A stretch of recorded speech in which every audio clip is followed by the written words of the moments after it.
Hola mis queridos amigos, nuevamente con ustedes su doctor Tigre, el que rompe en esta negra noche neoliberal, en el que en una charla anterior les mostré el lado sur de la ciudad de Quito, que es el lado que nos muestra a la Virgen del Panecillo, que representa a la Madre Tierra, que nos representa al pecado, que es la serpiente, que nos representa al niño, que es la renovación del espíritu humano.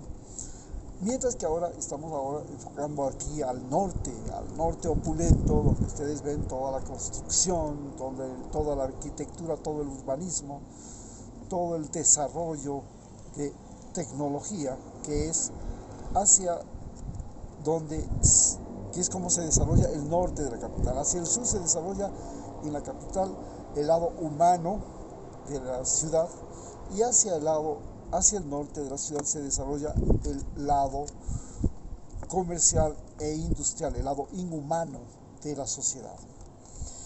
Hoy analizaremos cómo nosotros pasamos de ser primeros súbditos del rey a ser ciudadanos y ahora nos hemos convertido en internautas, personas indígenas, pero otra clase de indígenas, indígenas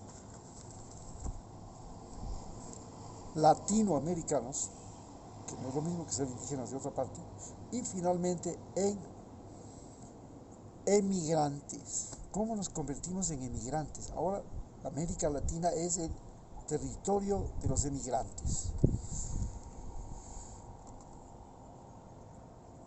Si nos acordamos que nosotros somos primero una zona geográfica del mundo que tuvo mucho mayor desarrollo que lo que tuvo Norteamérica, el norte de Europa y África, porque nosotros tuvimos universidades, escuelas, colegios, carreteras, caminos, medios de transporte, caballos, embarcaciones, iglesias, idioma común, mucho antes que los norteamericanos. Estamos hablando que nosotros empezamos en 1564 a crear una unidad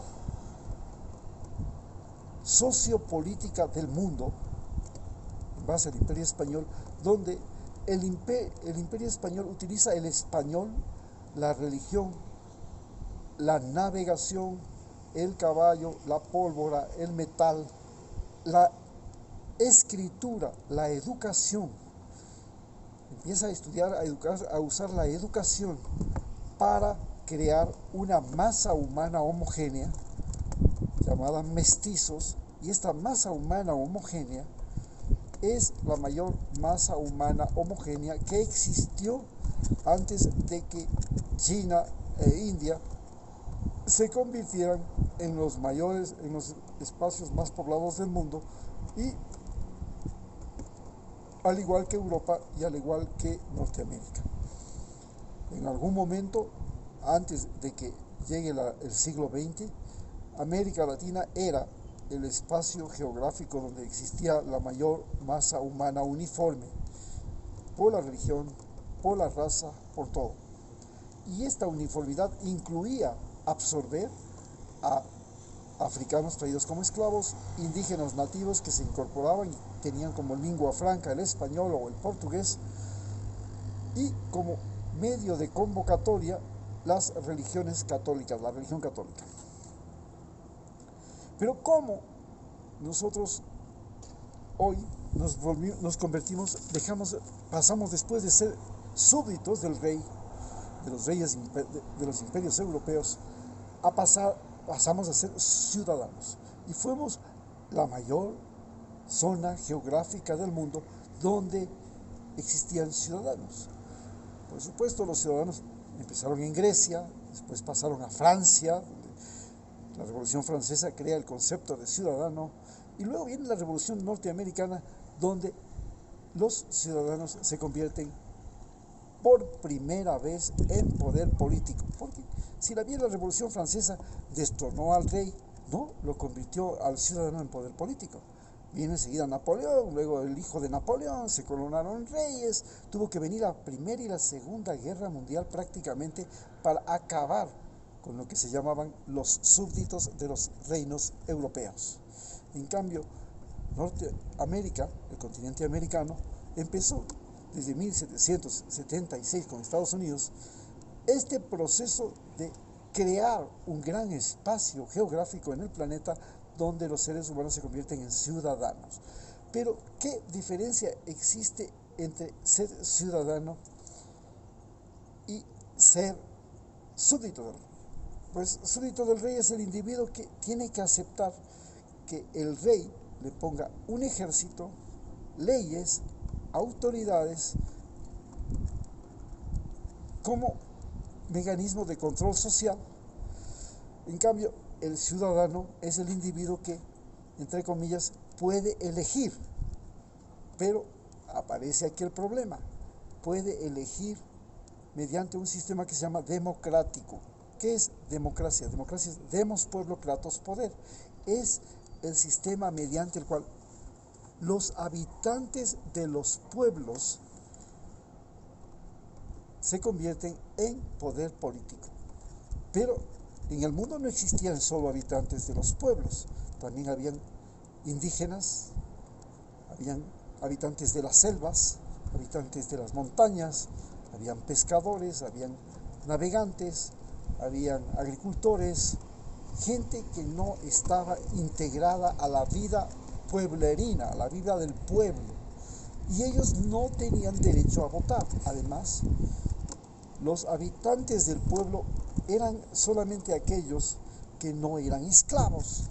Entonces, en Grecia la democracia era un derecho que tenían los que no eran esclavos, porque en Grecia la mayor parte de los habitantes eran esclavos. Entonces, se crea un sistema democrático donde, entre comillas, demos, el pueblo, que es el individuo que el Estado le reconoce deberes y derechos, es decir, el ciudadano tiene la posibilidad de expresar en el voto qué es lo que él quiere, pero solo puede expresar lo que él quiere entre las opciones que le presenta el sistema. Es decir, si yo quiero poner comunismo aquí y no está permitido el comunismo, pues no entra el comunismo. Si yo quiero, es lo que pasa en Estados Unidos. Bueno, allá usted tiene dos opciones. En América Latina, después de la pandemia y en esta pandemia y poco antes de la pandemia, ya las opciones se hicieron miles. No solamente miles, se hicieron decenas de miles. Y en cada país, por ejemplo en el caso de Ecuador, en las elecciones seccionales que tuvimos en el 2019, tuvimos 274 partidos, casi 40.000 candidatos. En las últimas elecciones tuvimos 16 candidatos y en Perú 18. Y encima de esos candidatos había que poner que había candidatos para 136 puestos en la Asamblea Nacional.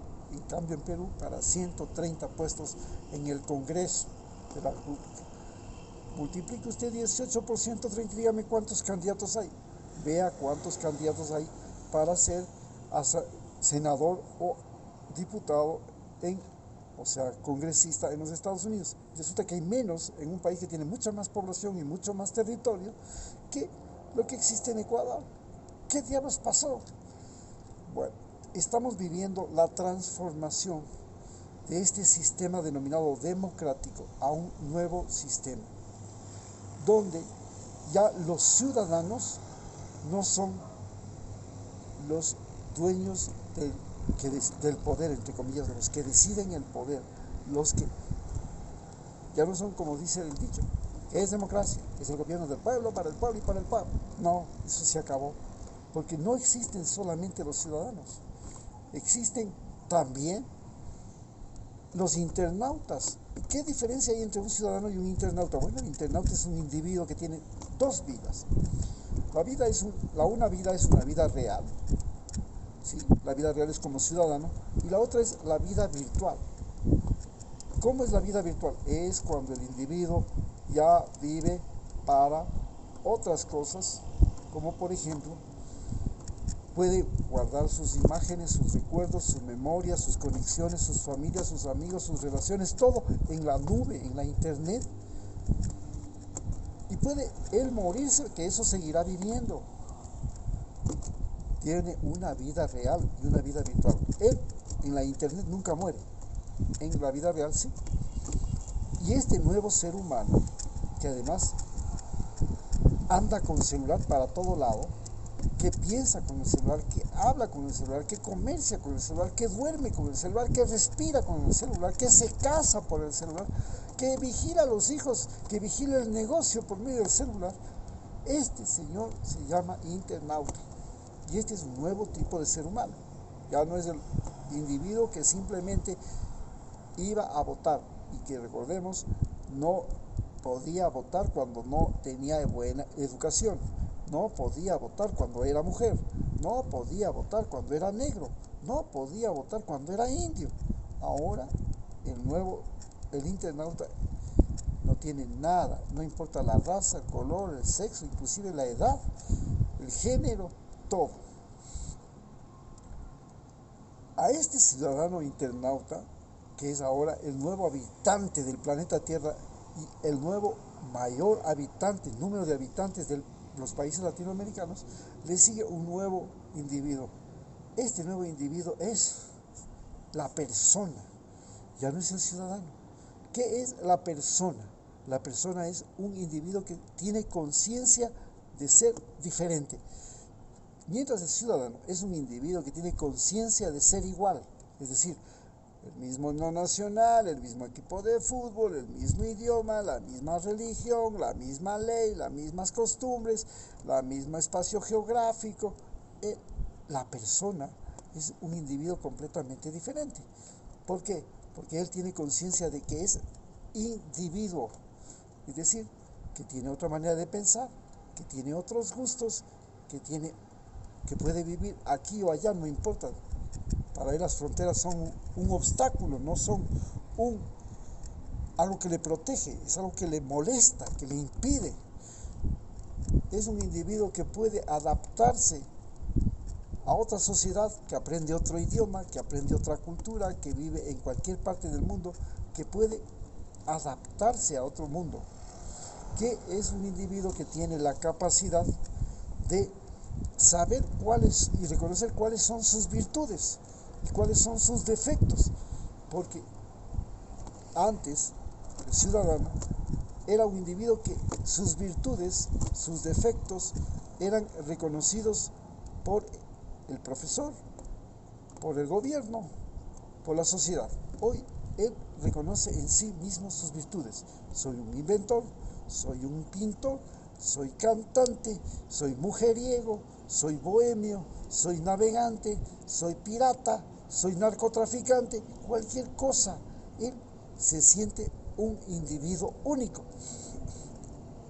Y esto se debe a que en la sociedad humana hemos aprendido a diferenciar. Entonces hoy podemos diferenciar la cantidad de virus. Hoy podemos diferenciar la cantidad de las estrellas. Hoy podemos diferenciar los ADN. Hoy podemos diferenciar los ARN. Hoy podemos diferenciar los mamíferos. Hoy podemos diferenciar los insectos. Hoy podemos diferenciar las plantas. Hoy podemos diferenciar el tipo de suelo. Hoy podemos diferenciar las corrientes marinas. Hoy podemos diferenciar las estrellas. Hoy podemos diferenciar el tipo de nubes. Todo.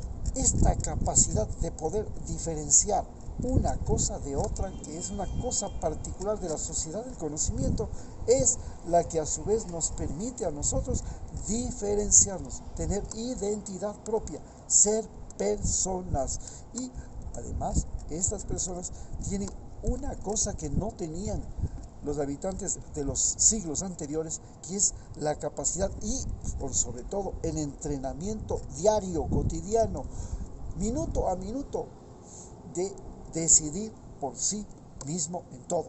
Le toca decidir en todo. Le toca decidir, bueno, no tengo plata, ¿qué voy a hacer hoy día? qué ropa me pongo, con quién me caso, qué comeré, qué película quiero ver, a dónde me voy, con quién me voy a reunir, por quién voy a votar. Este ser humano que puede decidir en todo desde chiquito, qué juguete me gusta, qué no me gusta, este ya no es ciudadano. En los ciudadanos, el gobierno, el presidente, el Congreso, la autoridad era la que decidía por él. Me acuerdo cuando estuve en Rusia. En Rusia había, en la Unión Soviética, en los últimos años de la Unión Soviética y el comienzo del nacimiento de la Federación Rusa, había una sola radio, Radio Moscú. Usted viajaba 15 días en el tren por Siberia y todos los días solo podía oír Radio Moscú. Es más, en la cocina solamente había cómo bajar el volumen, pero no podía usted apagar el radio. Tenía que oír la Radio Moscú día y noche. Usted iba a comprar, había un solo tipo de leche. Usted iba a comprar, había un solo tipo de zapatos. Usted iba a comprar y había 4 o 5 tipos de abrigos. No había diversidad, usted no podía escoger, había un solo tipo de café, un solo tipo de chocolate, un solo tipo era un mundo controlado por el Estado. El Estado decidía qué es lo que usted come, hace, con quién vive, dónde duerme, a dónde se va, todo. Esta sociedad se terminó, se automutiló, desapareció el socialismo cuando desapareció el comunismo, cuando desapareció la Unión Soviética. Yo presencié esencialmente, yo estuve el día, la hora, el minuto en el que desapareció y cómo renació la Federación Rusa con un antagonismo total a lo que fue el comunismo.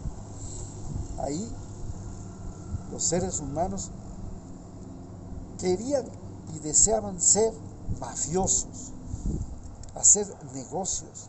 Las mujeres tenían prohibida la prostitución, querían practicar la prostitución.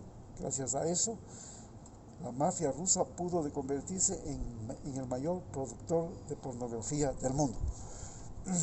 Bien, esta es la situación que estamos viviendo. Hemos evolucionado de ciudadanos a personas.